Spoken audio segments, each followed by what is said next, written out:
All right. So I did not finish Genesis chapter. I did not finish Genesis chapter 3 yet, so I'm going to go ahead and finish it. But listen, I'm going to do one other thing. Actually, Angelina asked me a question and asked me to look it up, and I told her I would, and I would answer it when I was back. And I'm back, and she's not here, but I'm going to answer it anyhow. It comes from...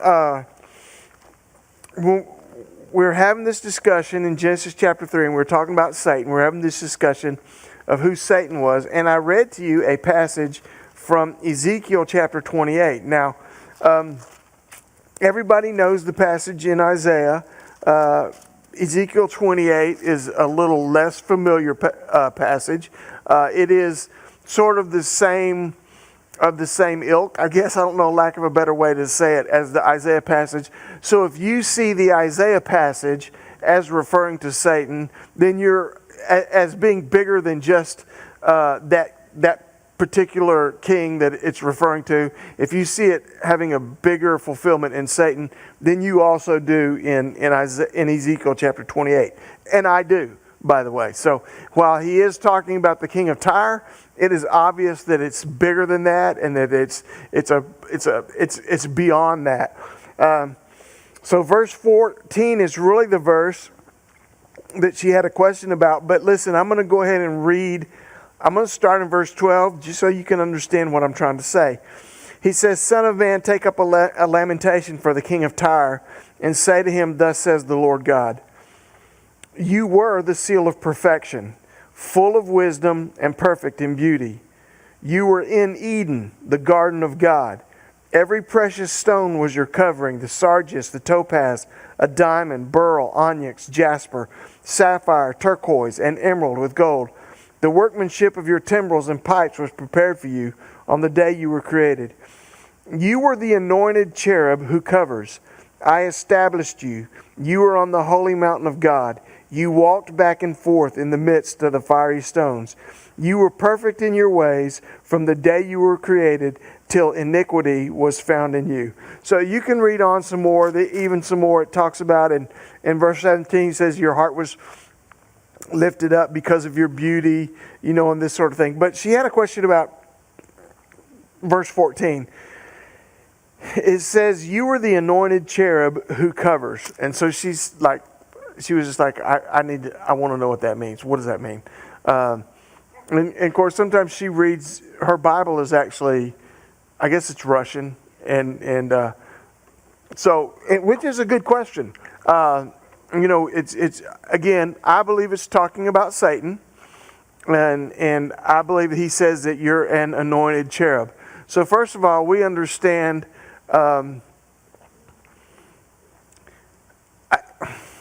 so a cherubim was a special creation of God, right? And they had we see cherubim. We saw cherubim in Revelation when John saw the throne room of heaven.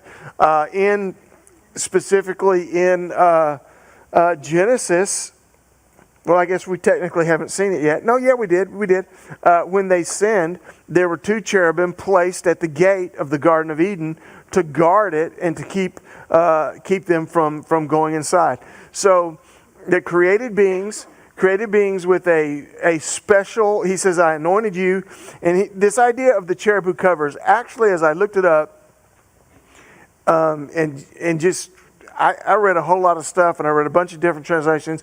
I believe it's actually referring to him as a guardian. Some of your translations may say a guardian. It was a guard. He's like, you are a guardian cherub. And again, this has a foundation with the cherubs that were at the gate of Eden. They were guards, right? And so he was some sort of guardian. Now, I did not read this, but just in my own thinking of it, the cherub who covers, I thought of this. Of course, on the Ark of the Covenant, on the top of the Ark of the Covenant was this thing called the mercy seat. And it was made out of gold. It was one piece. And on each end of the mercy seat, which was the throne of God, on each end was a cherub hammered out of gold. and they faced each other, which means, so if this was the Ark of the Covenant, this was the mercy seat, there was one on this end, there was one on this end, they faced each other, and their wings stretched out to cover the mercy seat. So as soon as I saw that, you are the cherub who covers, that was the image that came to my mind. If that's the case, it very clearly indicates that Satan was a very privileged angelic being in the throne room of heaven. In fact, I think it even says, oh, and now I lost it. But I think it even says about how he walked around. You were the anointed cherub who covers. I established you. You were on the holy mountain of God. You walked back and forth in the midst of the fiery stones. He was a very specially created, in some way, a guardian of the throne room and of the throne of God. And then he got lifted up because of his beauty and because of his pride. Now, you may not see those prophecies as referencing Satan, and that's fine. I can understand that. I personally do. I think they definitely talked about an earthly king, but I think that it was bigger, and I think that it went beyond, and I think there's an obvious reference to an ultimate spiritual fulfillment, which was in Satan. So now y'all can explain it to Angelina. Yeah. Here's a little bit deeper. Does he mean that the king of Tyre was possessed by Satan? Or is that a little bit more? I mean, that's not like just really out there. He asked if the king of Tyre was maybe possessed by Satan. Certainly, possibly, yeah. But I think he really, because he's talking about you were in Eden, you were in heaven. I mean, it's obviously bigger than this physical person on this world. It's obviously beyond that. Tell me one time again what it was Ezekiel was. Ezekiel 28, and specifically verse 14, but it starts in about verse 12. And it is a reference to Isaiah, because Isaiah, that's the one we always turn to. That we all go to Isaiah, O day star, how you are fallen, or something like that. But Ezekiel 28 is not as famous, but I actually think it's much more descriptive about who he was than the Isaiah passage. Anyhow, as best as I can remember, I was in Genesis chapter 3. We had talked about they had sinned, the judgments were being passed down, and we talked about verse 15 about the enmity between the serpent and the woman's seed. The seed of the woman and the woman's seed, and he'll bruise your head, and he'll bruise his heel, he'll crush your head. He will crush your head, and you will bruise his heel. And we talked about how this is, in my opinion, the first prophecy of a coming Messiah and of the coming Christ. It's also a prophecy of an age-long worldwide battle between good and evil, between Satan and Christ. And I actually think that even as we get into chapter 4 tonight, the Cain killing Abel is an exact example of this battle and how it will take place and how it will take shape. I just believe it's where it all gets put in motion here at the fall. So then he says to the woman in verse 16, he said, I'm going to greatly multiply your sorrow and your conception. In pain you'll bring forth children. Your desire will be for your husband, and he shall rule over you. So we have this. This is the judgment that he passes upon the woman. And the first thing he says is that, it's going to be painful giving birth to children. It's going to be a hard thing. And, I can't imagine. You want to know the stupidest thing I've ever said? This is honestly and truthfully the stupidest thing I ever said. And I regretted it, obviously, instantly when I said it. So, ladies, please don't get mad at me. Please forgive me if you do. Just remember I was a very young man when I said this. Cheryl is in labor. We're in the hospital. Now, she was in labor a long time. And but she's in labor. Not only can I not believe I said it, I can't believe I'm going to tell you that I said it. You have to tell us. I know, now I have to. I said, it can't hurt that bad. That's what my cousin said. And she immediately was possessed by Satan.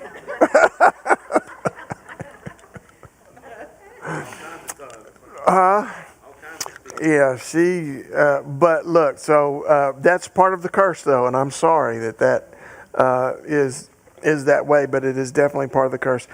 But you know, in a way, it's also a picture. God uses it as a picture of His deliverance and of the deliverance that He's going to bring to mankind. Let me read a couple verses. I have some written down. John 16:21 is one that I have written down here. So John 16:21 says this. It says, "A woman, when she is in labor, has sorrow because her hour has come. But as soon as she has given birth to the child, she no longer remembers the anguish for the joy that a human being has been born into the world." And so he just talks about how, you know, when you're in that labor and when you're having that baby, and he even uses the word anguish. I mean, it's terrible. But as soon as that baby is born and you're holding that little baby up against your chest, you just forget all about that, and you have a joy over being able to hold that little child. So, and Romans 8:19, 21, and 22 are the other verses. I'm not going to read them, but they do talk about creation groaning with birth pangs and how it's desiring to be delivered and to be set free. And so there is, God is going to redeem the entire world, all of creation. And it's going through this groaning period. It's going through this period where it's painful. It's going through this period. But when it happens and when the mankind is redeemed and the entire creation is redeemed, it's going to be a time of absolute joy. So that's where he is on that. And it says, "And your desire shall be for your husband, and he shall rule over you." So, you know, I didn't know what to do with this. I mean, I think I kind of do. I didn't want to, you know.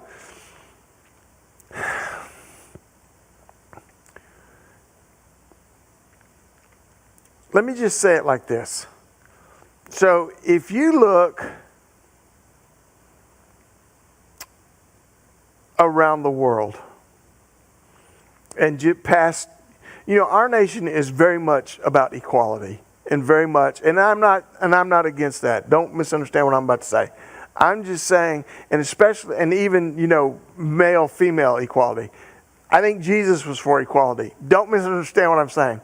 But when you look around the world, I mean, in some places, women can't go outside with their face uncovered. I mean, there is a real, this is the man, and you're the woman, and you've got to be in your place.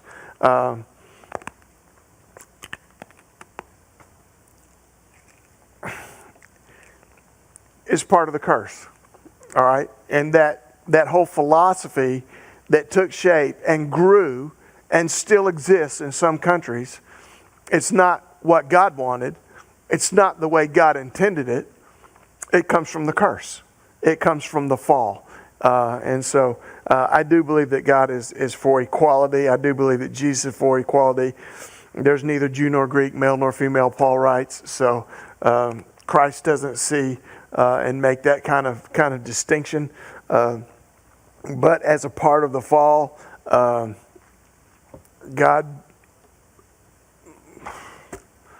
I can't even hardly say it. God gave man a headship, and I think we even see this in Ephesians. Not I think, we do see it in Ephesians. And so God, He says to the woman, He says, "I'm going to greatly multiply your sorrow at conception. pain, you're going to bring forth children. Your desire is going to be for your husband, and he will rule over you. So it was a part of the curse.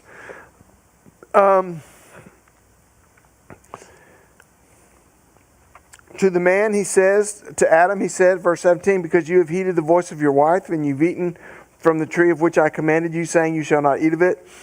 Cursed is the ground for your sake, and toil you shall eat of it, and in the days of your life, but thorns and thistles that shall bring forth for you. And you shall eat the herb of the field, in the sweat of your face you shall eat bread, till you return to the ground, for out of it you were taken. For dust you are, and to dust you shall return. So I don't know the exact verse right now, but when we saw this, we saw that God placed man in the garden, and he gave man responsibilities. He told him he was to tend it and to keep it. He was a caretaker. He was to take care of the garden. The thing was, it wasn't that hard to take care of. I mean, it was perfect, right? And it was perfect, and we talked about how it was kind of like in a greenhouse. It was just perfect. Now, he obviously had some responsibilities, but now, as a result of the curse, there's going to be thorns and there's going to be thistles.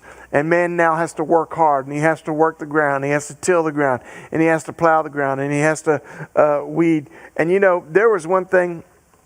Of course, I grew up, some of y'all know the Odoms. The Odoms were members here, Levon and Louise Odom. They had a spectacular garden. I've lived next door to them. Well, I don't live next door to them anymore, but I lived next door to them until the day that they left. Spectacular garden, beautiful garden. And I got to partake of the fruits of that garden every year, and I was very grateful. And I remember that one year, and it's been not too long ago, I decided I was going to have me, if Mr. Odom can have a garden, I can have a garden. What I didn't realize is gardens take work, y'all. And I don't mean like a little bit of work. I mean like a lot of work. I mean like they take a lot of work. And now I have so much more respect for Mr. Odom's garden, because that thing was beautiful and immaculate. But it takes hard work. Again, it's all part of the curse. It's all part of the curse. We have to work for it. We have to, by the sweat of our brow now, we have to work for it. The ground's going to produce thorns and thistles. And really, obviously, we're not all farmers anymore, and maybe very few of us here were actually farmers. Maybe your parents were farmers.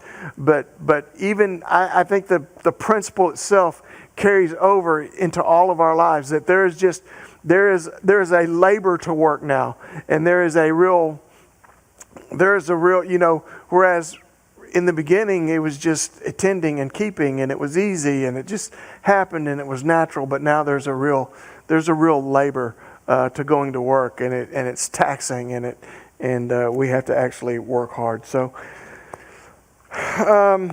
anything before I go on from those few verses? Verse 20, Adam called his wife's name Eve because she was the mother of all living. So this was interesting. He called his wife's name Eve. Her name was life. The name means life. Eve means life. And it says because she was the mother of all living. At this point, there are no kids. There's only Adam and Eve. But she's the mother of all living? He knew. He understood. When God gave him, he said, be fruitful, multiply. He understood that life was going to come from her. Life was going to come through her. He understood the prophecy. He'll crush your head, but you'll bruise his heel. He understood that there was going to be a lineage of people that were going to come from her. And so he named her life because she was the mother of all living. She was going to be the mother of all living. She was going to be the mother that would produce all of life.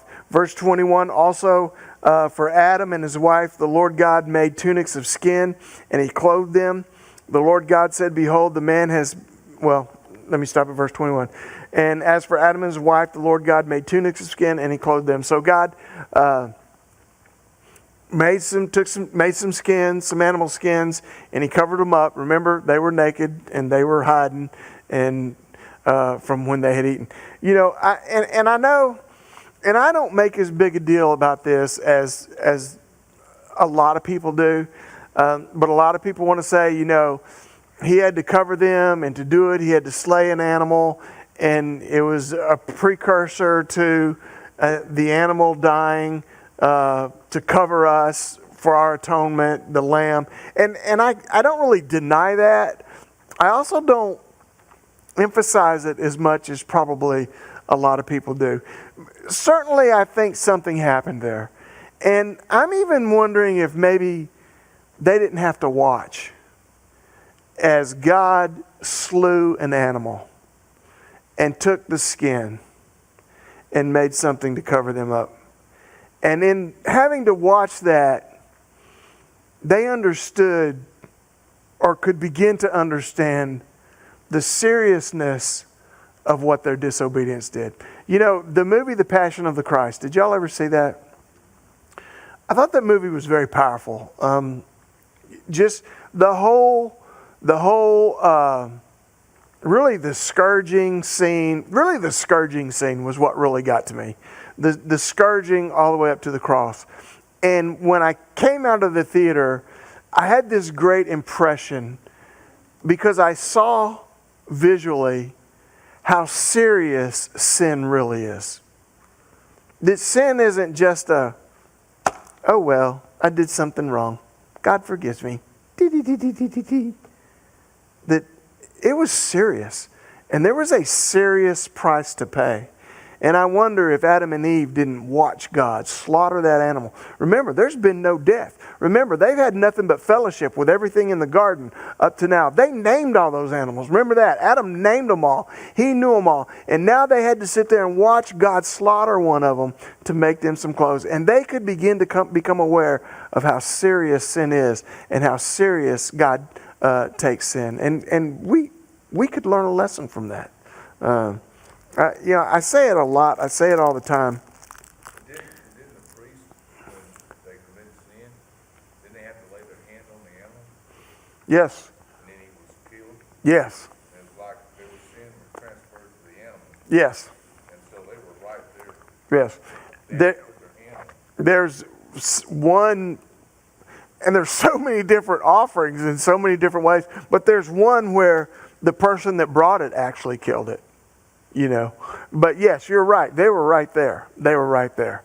And, I mean, and again, and I'm chasing a rabbit here, but if you think about this whole, you know, when they came into the temple and there was that altar of burnt offering and that was where they slaughtered. Listen, you ever been to a slaughterhouse? You ever, the smell? It's horrendous. And it's filthy. That was the temple of God. That was right there at that altar where every day they were killing these animals. The priests, their clothes are bloodstained. Probably the people who bring it get blood on their clothes. This wasn't nice, pretty, neat, you know, let's all sit in our church clothes. There is sin, and there is a payment for that sin. And the payment for that sin is serious because blood is going to be shed. And that's what happened when Jesus died. Anything before I move on from verse 21?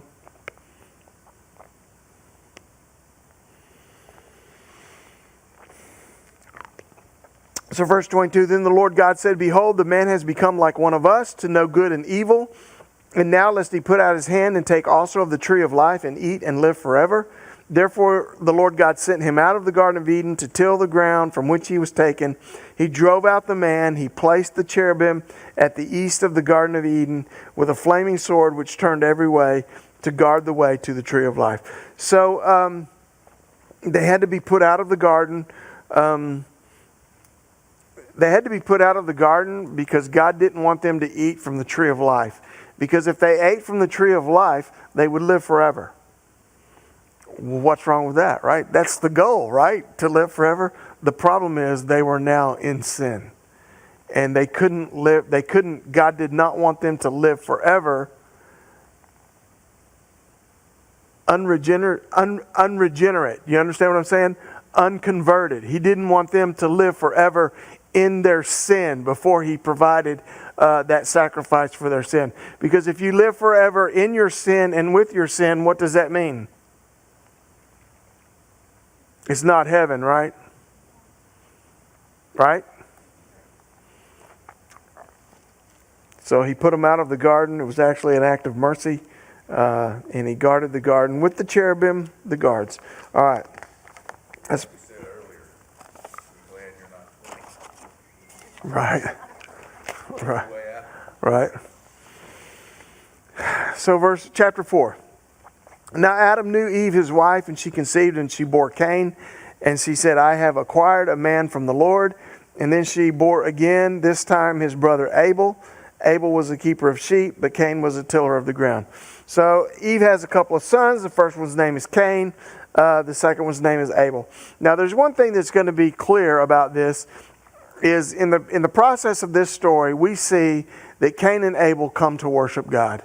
They come to bring an offering to God. So now we don't know the progression. We don't know. Of course, we know Adam and Eve, they walked with God in the Garden of Eden. And then they were put out of the Garden of Eden. So somewhere in there, though, God taught them or showed them or spoke to them that they could still approach Him in some way. Did He tell them about an offering? We don't know. Did He tell them to bring an offering? We don't know. Is there a specific place they had to go to? We don't know. But all we do know is that they knew that they could approach God and that they could come to God. And so we're going to see that Cain and Abel are going to do that. That's kind of getting a little bit ahead of everything, but anyhow. So Eve, so she has the first son, the oldest son is Cain, and she says, I have acquired a man from the Lord. His name literally means gotten. She has gotten a man from the Lord. So this is kind of the opposite, though, because she's going to name him gotten. She's going to name Abel vanity. But actually, Cain is the murderer. Cain is the son of Satan, and Abel, not the son of Satan, but you know what I'm saying. And Abel is called a prophet. He's probably the first prophet. And I'll show you some scriptures on that in just a second. But so when she has Cain, she says, I have acquired a man from the Lord. Here's what I'm wondering. She knows, I don't know how long they've been out of the garden. It hadn't been that long, right? Maybe a little while, but probably not, not hundreds of years, even though I think they lived to be like 800 years old. So she has Cain. She knows the prophecy. There's going to be enmity between her seed and the serpent's seed. And he's going to crush his head and he's going to bruise his heel. And so now she has this baby, and it's a male. And I think she wonders, is this the one? I think she's already wondering. I mean, God didn't say it's going to be, 6,000 years before it happens or 4,000 years before it happens. He just said there's going to be enmity. And so she says, I've gotten a man from the Lord. And so she names him Cain. She names him gotten or acquired. She said, I've acquired a man from the Lord. She was excited about this. I think she thought maybe this is the one. Let me tell you this, though. He's actually the exact opposite. 1 John chapter 3, verse 12.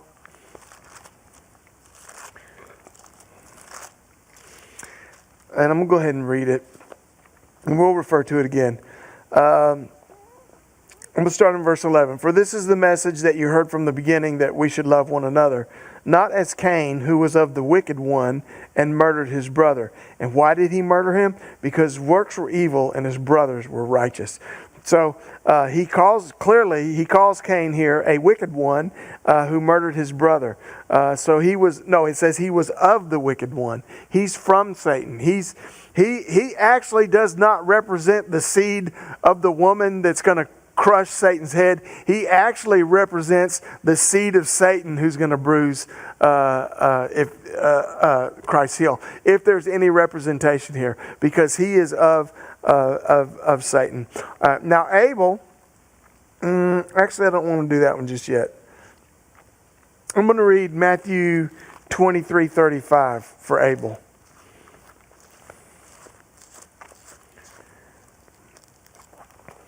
Matthew 23:35. I better start in verse 34 just to kind of give you some meaning for it. He says, this is Jesus, therefore indeed I send you prophets, wise men, and scribes. Some of them you will kill and crucify. Some of them you will scourge in your synagogues and persecute from city to city. that on you may come all the righteous blood shed on earth, from the blood of righteous Abel to the blood of Zechariah, the son of Berechiah, whom you murdered between the temple and the altar. So he talks about they were going to kill the prophets and they were going to kill the teachers. And this is one of the reasons that I say Abel was probably one of the first prophets, because he lists Abel. He says the blood is going to be on your hands, starting with Abel. Starting with Abel's blood. It's going to be on your hands as one of the prophets that you've killed, all the way to Zechariah, the son of Berechiah. So all of these prophets you've killed, their blood is going to be on your hands. Two things about this. One, I just said, I believe it's a reference to Abel being one of the first prophets. I believe that Abel was probably a prophet. The other is that, Jesus cites this as an actual historical account with actual historical people. So people who might like to say, well, this is just sort of metaphorical, representative, whatever. That's not what Jesus thought. That's not what Jesus said. He said Abel was a real person who was killed by his brother, and his blood's going to be on somebody's hands. That's what Jesus said in Matthew chapter 25. So back over to Genesis chapter 4. She bore again Abel. Abel was a keeper of sheep. Cain was a tiller of the ground. So Abel was a rancher. Cain was a tiller of the ground. So let me go ahead and read verses 3 through 5 as well. In the process of time it came to pass that Cain brought an offering of the fruit of the ground to the Lord, and Abel brought of the firstborn of his flock and of their fat, and the Lord respected Abel and his offering. But he did not respect Cain and his offering, and Cain was very angry, and his countenance fell. So look,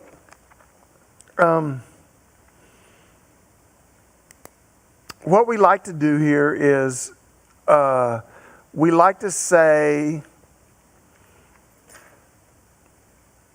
when we get to the sin, when we get to the offering, we like to say that Cain's offering wasn't accepted because it was vegetables or it was plants, and that Abel's was accepted because it was animals, it was sheep.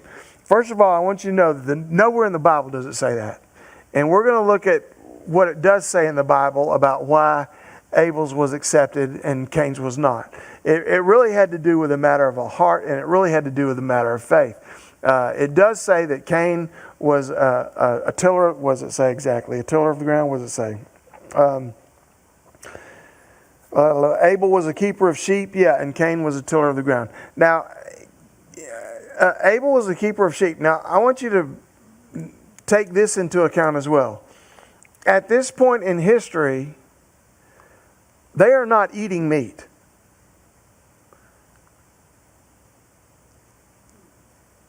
They are not told by God that they can eat meat until when?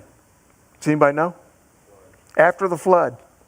It's not until after the flood that they are told that they can eat meat. So he's a shepherd, but it's likely, I'm gonna say it's not for food. Clothes with the wool. Some people will also say for the sacrifice. I can't really dispute that. It doesn't say that. It also doesn't say they're for the clothes. It just says that that Abel is a shepherd and Cain is a tiller of the ground. So then in the course of time, they both come to present their offerings before the Lord. And like I said, we don't know what's happened between the sin and this time. What is obvious is that God is allowing them to approach them. They know that they can approach God, and they begin to approach God. And Abel brings what he takes care of. But let me tell you something. This is what I make a big deal about in this. Abel brought the firstborn of his flock. In other words, it says the firstborn. In other words, Abel brought first fruits. He brought the very first. And if you understand and know, as we teach about the offerings that God requires, God always asks for the first. The first is the best. And God asks for the first. And so it says that Abel brought the first fruits. Now it just says that Cain just brought an offering. In other words, the way I'm reading this is Cain just went into the corn crib, gathered up some ears of corn, and brought them to the Lord. But he didn't necessarily pick the best. He didn't necessarily pick the first.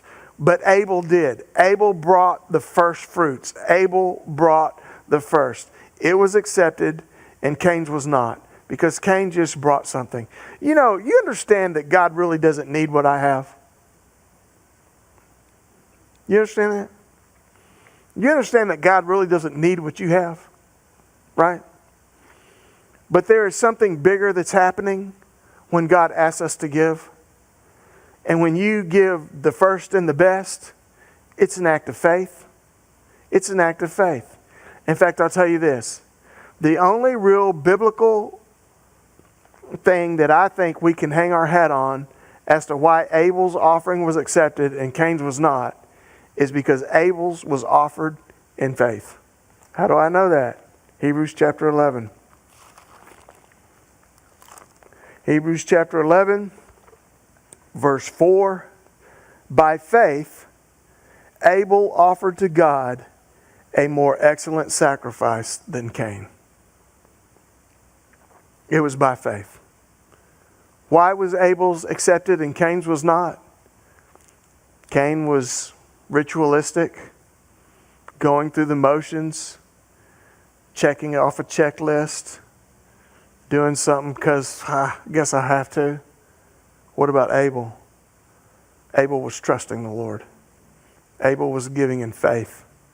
Abel was coming in faith and coming to the Lord in faith. You see, the truth is, it was a matter of the heart. It was the matter of the heart as to why one was accepted and one was not. You know, another thing here, another thing to point out here is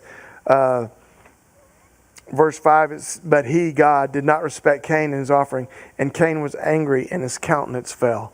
It's the idea of, you know, his countenance fell. He, like before, maybe he was, you know, walking around proud and he's all happy, and suddenly, boom, he's not happy anymore. His countenance fell.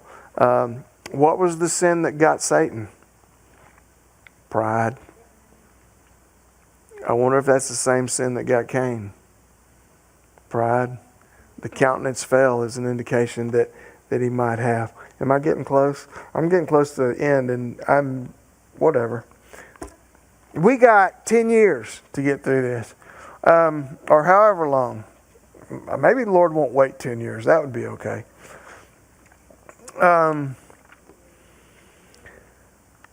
Verses 6 through 8. So the Lord said to Cain, why are you angry and why is your countenance fallen? If you do well, will you not be accepted? And if you do not do well, sin lies at the door and its desire is for you, but you should rule over it. Now, I'm gonna leave out verse 8 and maybe just pick up there next time. So he tells Cain, he says, look, Cain. He doesn't just automatically just throw Cain under the bus. He says, look, Cain, if you do what's right, you're going to be accepted as well. You don't have to have this fallen countenance. You have an opportunity to repent. You have an opportunity to change. You have an opportunity to get right what is wrong. He says, why are you angry? Why is your countenance? If you do well, will you not be accepted? If you do what's right, your offering's going to be accepted and it's going to be okay. He said, but if you don't, then sin is lying at your door and its desire is for you, but you should rule over it. So here's when I hear this verse, sin is lying at your door and its desire is for you, but you're going to have to rule over it. So I get the picture of an old farmhouse way out in the country somewhere. And you know, they always had them big old long front porches across the whole front of the house. And there was always a big old dog sleeping on the end of that thing. Right? Always a big old dog sleeping on that porch. You know, dog has hundreds of acres to roam on, but he's on that porch right there. And whenever you'd go up to somebody's house, whenever we'd go up to Aunt Mary, Uncle Ralph's house, somebody like that, and that big old dog would be sleeping up there on that porch. Now I'm a dog guy, but there was always a part of me that wanted to see Uncle Ralph come out of that house, because I knew if Uncle Ralph came out of that house, that dog wasn't going to bother me. But I knew if I walked up them steps, there's a good chance that old hound was going to start nipping at me. I knew there was a good chance that was going to happen. And here's what he's saying, is if you're not doing what's right, then sin is like that dog laying there crouching on that front porch, and he's going to get you. If we are not doing right, we are opening up our lives. We're opening up our lives to Satan. We're opening up our lives to sin, and it's crouching there by the door, and we try to come up on that porch, and it's going to get after us. He says, you have to rule over it. You have to master it. That's what I wanted Uncle Ralph to come out of the house for, because Uncle Ralph was the master of that dog, and Uncle Ralph could tell that dog to simmer down. That dog would lay back down and wouldn't even look at anybody, because Uncle Ralph could master it. There is only one master over sin, and that is the Lord Jesus Christ. And so what we have to do is we have to have the master. And if we're going to rule over sin, and if we're going to rule over our hearts, and if we're going to rule over our lives, the spiritual part of our lives, it's only going to come through Christ. That's all I got. I'm going to stop right there.